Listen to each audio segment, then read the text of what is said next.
नमस्कार भाइयों बहनों, मैं संजीव कुमार चैतन्य आज़ाद स्टूडियो के माध्यम से कुछ विचार आज आपके पास तक शेयर करना चाहते हैं। वो विचार ये हैं कि डिस्ट्रिक्ट हरदोई से श्रीमान राजवीर सिंह यादव जी ने भगवान कृष्ण के ऊपर कुछ टीका टिप्पणी की है। उन्होंने उनको शूद्र बताया, उन्होंने उनको राक्षस भी बताया। क्यों बताया, कैसे बताया, आप आइए जानते हैं। बौद्धिस्ट भैया जी जो एक सरस कथावाचक हैं, उन्होंने उनसे कहा कि श्रीमान राजवीर सिंह यादव जी, आप हमें ये बताइए कि आप के जो भगवान कृष्ण हैं वो क्षत्रिय हैं या शूद्र हैं, किस कैटेगरी में आते हैं। तो श्रीमान राजवीर सिंह यादव जी कहते हैं कि प्रदीप भारती भैया जी, भगवान कृष्ण जो थे वो हमारे पुरखे थे, हम उनके वंशज हैं, वो हमारे पूर्वज हैं, ऐसा उन्होंने कहा। अच्छी बात है। फिर उन्होंने कहा कि भगवान कृष्ण जो आते हैं वो एक शूद्र कैटेगरी में आते हैं, वो एक शूद्र हैं। उन्होंने गाय चराई थी और गाय चराना शूद्रों का काम है, ये उन्होंने कहा।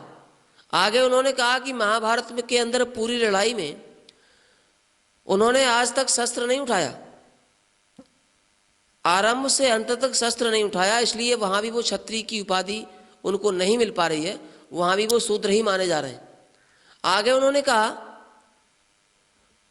वाणासुर की बेटी उषा का विवाह उनके नाती के साथ हुआ।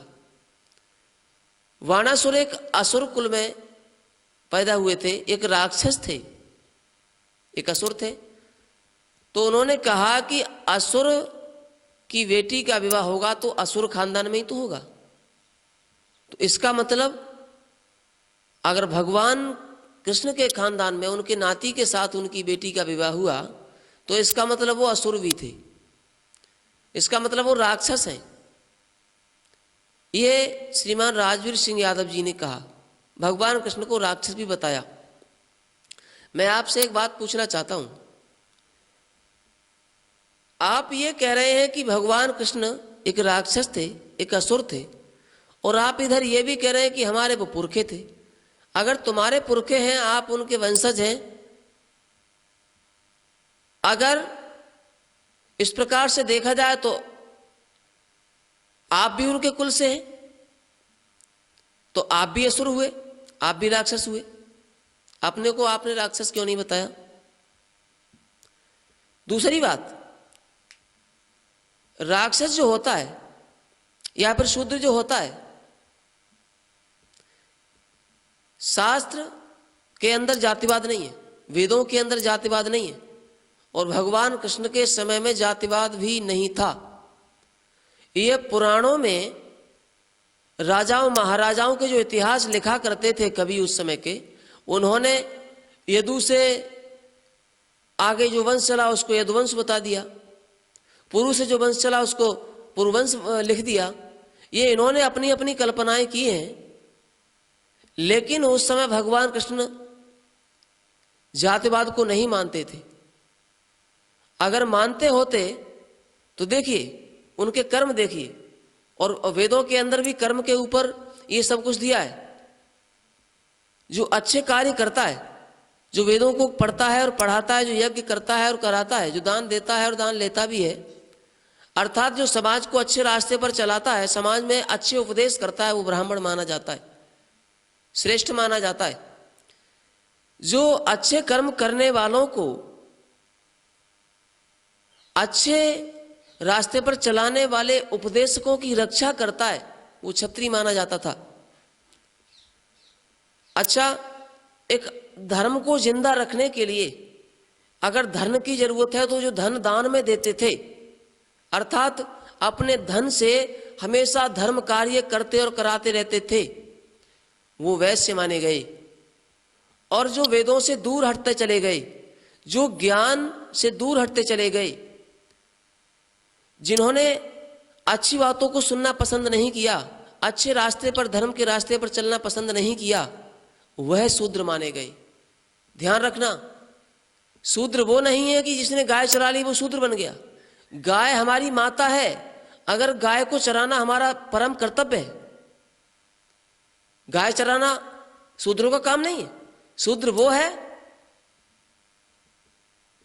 जो गलत कार्य करता है। गाय चराना गलत कार्य नहीं है, किसी का पेट भरना है, एक पशु है बेजुबान की के साथ परोपकार करना है, वो एक पुण्य का कार्य है, वो एक धर्म का कार्य है। और धर्म का कार्य जो करता है वो शूद्र नहीं माना जाता, याद रखना। शूद्र वह है जो धर्म से दूर है। इसलिए जब जो लोग वेदों से दूर हट गए उनके लिए ऐसे ही कार्य बताए गए जो अच्छे कार्य नहीं है। लेकिन गाय चराना बुरा कर्म नहीं है। अब देखिए, आपने महाभारत में कहा कि वहां भी क्षत्रिय नहीं है, शस्त्र नहीं उठाया। जो योद्धा होता है लड़ता है। सबसे पहले मैं आपको ये बता दूं कि कौरव और पांडव दोनों पक्षों में उनके अपने लोग थे, रिश्तेदार थे। अगर वो एक तरफ शस्त्र उठा के लड़ते तो दूसरा पक्ष उनसे नाराज हो जाता, लेकिन उनको विजय धर्म की करानी थी, इसलिए उन्होंने शस्त्र उठाना पसंद नहीं किया। ये उनकी एक राजनीतिक कला कहिए या फिर चतुराई कहिए। और देखिए, जो रथ हाँकने वाला सारथी होता है वो भी एक योद्धा से कम नहीं होता। और वो भी सारथी हर कोई नहीं चुन लिया जाता था। वो भी एक युद्ध कला में, युद्ध विद्या में पूर्ण तरह से पारंगत होता था, वही सारथी चुना जाता था। क्योंकि सारथी को भी बहुत बड़ा ध्यान होता है कि कहाँ हमको रथ खड़ा करना है, कहाँ कब चलाना है, कब पीछे हटाना है, कब आगे बढ़ाना है। अगर सामने से दुश्मन का बाण आ रहा है तो कैसे खुद को भी बचाना है और कैसे अपने योद्धा को भी बचाना है। ये योद्धा से कम नहीं होता था सारथी। भगवान कृष्ण अगर अर्जुन के रथ पर सारथी न बनते तो अर्जुन शायद है कि युद्ध में जीत नहीं पाते। आपने क्या समझ लिया भगवान कृष्ण को। और दूसरी बात, वो उन्होंने एक बुराई आने के खातिर शस्त्र नहीं उठाया, लेकिन शस्त्र विद्या में बहुत अच्छे पारंगत थे, राजनीति में बहुत अच्छे राजनीतिज्ञ थे। क्या शूद्र ऐसा काम कर सकता है? क्या एक योद्धा का रथ शूद्र हाँ सकता है? ध्यान रखिए, उनके पास जो शस्त्र था सुदर्शन चक्र, वो सुदर्शन चक्र हर किसी पर चलता भी नहीं था। और उसके अंदर ऐसी टेक्निक फिट थी जो दुश्मन को मार करके भी वापस अगर लेना चाहते थे भगवान तो वापस ले लेते थे। आज तक के युग में ऐसा कोई शस्त्र नहीं बना, ऐसी कोई बंदूक, ऐसी कोई तोप नहीं बनी जो गोली निकल जाए तो वापस ले सके। उस समय का विज्ञान कितना आगे था, भगवान कृष्ण उसको चलाते थे। लेकिन उसमें ये शर्त थी कि जो पूर्ण योगी होता था वही उसको चला सकता था, हर किसी पर नहीं चलता था वो। तो क्या पूर्ण योगी होकर के वो एक शूद्र माने जाते हैं क्या? वो एक शूद्र बता दिया आपने। और देखिए, महाभारत में जब राजसूय यज्ञ हुआ और भगवान कृष्ण का पूजन हुआ, सबसे पहले अर्घ्य उनको दिया गया, तो महात्मा वेदव्यास जी लिखते हैं, जिन्होंने वेदांत शास्त्र लिखा है। क्या लिखते हैं? वेदांग विज्ञानम बलम चाव्यधिकम तथा नृणाम लोके ही कोन्यो अस्ति विशिष्टा केशवाद्रते। यानी उन्होंने कहा है कि वेदांग और विज्ञान में तो ये सबसे आगे हैं ही, लेकिन बल में भी इनके समान कोई दुनिया में योद्धा नहीं है। जो महात्मा वेदव्यास उनको योद्धा बता रहे हैं, एक वेद विद्या में पारंगत बता रहे हैं, विज्ञान कला में भी पारंगत बता रहे हैं, आप उनको शूद्र बता रहे हैं। क्या आप महात्मा वेदव्यास से ज्यादा ज्ञानवान है? लगता है मुझे। आपने ये कहा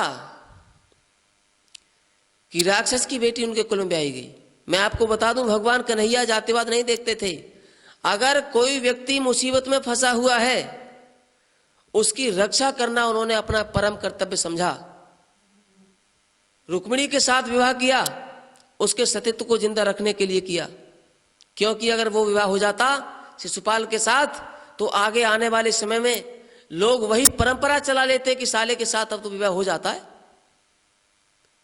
वहां अपनी मर्यादा को देखते हुए उन्होंने रुक्मिणी के सतीत्व की रक्षा की। तो इसका मतलब ये नहीं है कि वो चोर हो गए या फिर अनिरुद्ध के साथ उषा का विवाह हो गया तो इसका मतलब ये नहीं है कि वो राक्षस बन गए, बल्कि एक राक्षस की बेटी को भी उन्होंने एक देवी बना लिया, एक आर्य बना लिया। ये बात समझने की है। आपने कैसे कह दिया कि वो राक्षस है? राक्षस तो वो होता है जो बुरे कर्म करता है, लेकिन राक्षस भौमासुर था जिसको मार करके उन्होंने बहुत सी लड़कियों को, बहुत सी बहनों को, बहुत सी महिलाओं को बंदी से मुक्त कराया, अर्थात उनके सतीत्व की रक्षा की, उनकी इज्जत बचाई, और उसके बाद उन्होंने उनकी इच्छा अनुसार अलग अलग उनका विवाह भी करवाया। अपने लिए नहीं किया, यह गलत है बिल्कुल कि अपने लिए कर लिया। और भगवान को 16,108 रानियों का पति बता देते लोग।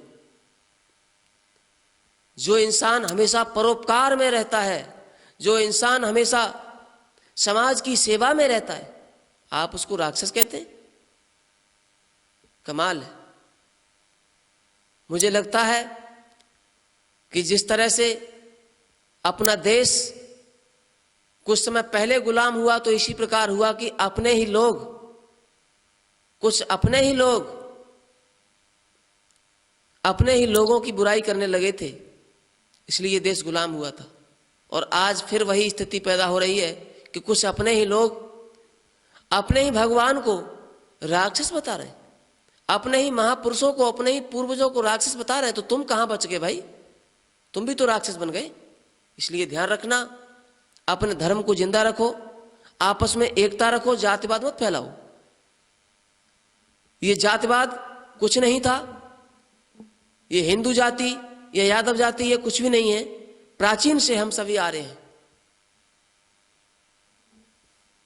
बस इतना ही कहूंगा, ज्यादा नहीं। निवेदन सबसे यही है कि इस प्रकार का इस समाज में गलत ज्ञान, मिथ्या ज्ञान न परोसे, ताकि हमारे धर्म की अवहेलना हो और हम गड्ढे की ओर जाएं।